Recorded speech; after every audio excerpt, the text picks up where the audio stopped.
Caitlin from Mother Down Under, and I thought today we would talk about vaginal exams. So, what is the deal with vaginal exams? These are also known as a cervical check.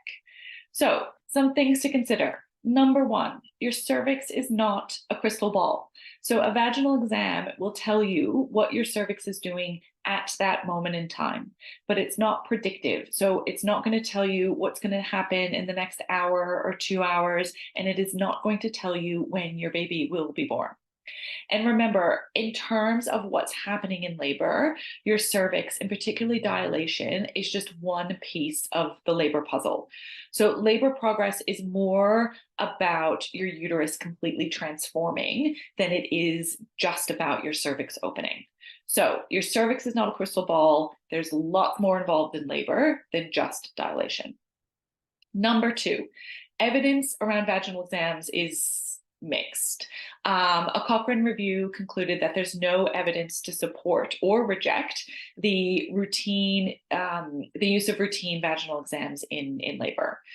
There's also no evidence that routine vaginal exams in labor improve outcomes for mothers or babies. So, not a great amount of evidence supporting the way vaginal exams are used currently in our maternity system.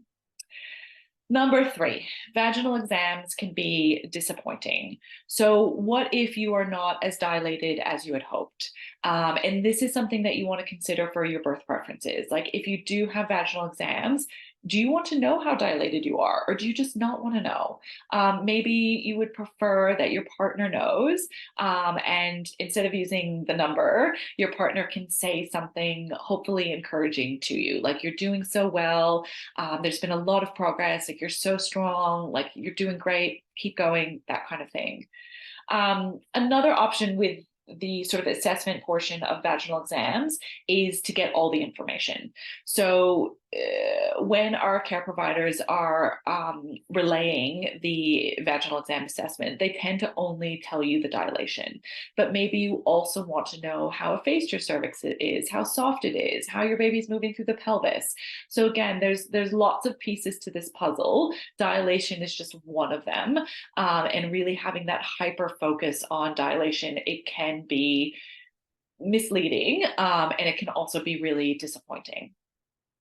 Some other considerations, vaginal exams are subjective. So again, there's evidence that when different care providers are performing vaginal exams, there's not a great amount of accuracy between those caregivers. So it's best if it's the same care provider performing the vaginal exam throughout.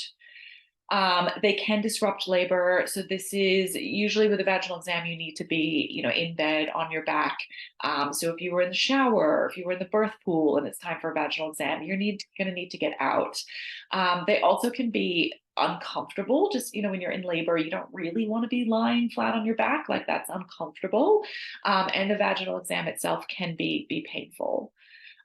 They also carry a risk of infection. So anytime we go from the outside of the vagina in, there is a risk of introducing bad bacteria up to baby. And there also is a potential for a vaginal exam to break your waters. And then that puts you sort of like in a different category. It means different timelines and potentially interventions. Final thing, number 5 with vaginal exams is they're optional. So hospital policy usually is one vaginal exam on admission and then every 4 hours after that. But hospital policies are just recommendations. They are not laws. You do not have to abide by hospital policy if that is not what is right for you. So this is something else to keep in mind in terms of birth preferences, is you can definitely put on your birth preferences no vaginal exams.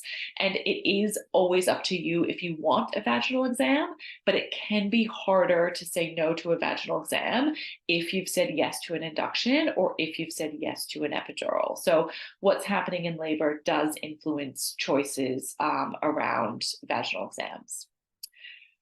So the bottom line here, Vaginal exams are one way to assess labor progress. And again, the evidence around how effectively they assess labor progress is not convincing, but they are not the only assessment tool. So your midwife will be looking at hopefully the whole picture. So considering how you are doing, how your baby is coping, how your baby is moving through your pelvis, your contraction pattern, the sounds you're making, your behavior, like all of those give your care provider clues as to how your labor is progressing. They are not only relying on vaginal exams. So if you say no to vaginal exams, your caregivers are still going to have an idea of how your labor is going. I've had two babies. I've had zero vaginal exams. In labor, I gave zero thought to my dilation. It was just not on my mind at all, which I think is healthy. Like, you have a lot to be concentrating on in labor. You don't need to be focusing on your dilation. So it is entirely possible to have a baby without anyone checking on your cervix. If you have any questions, please shout. I am very happy to help.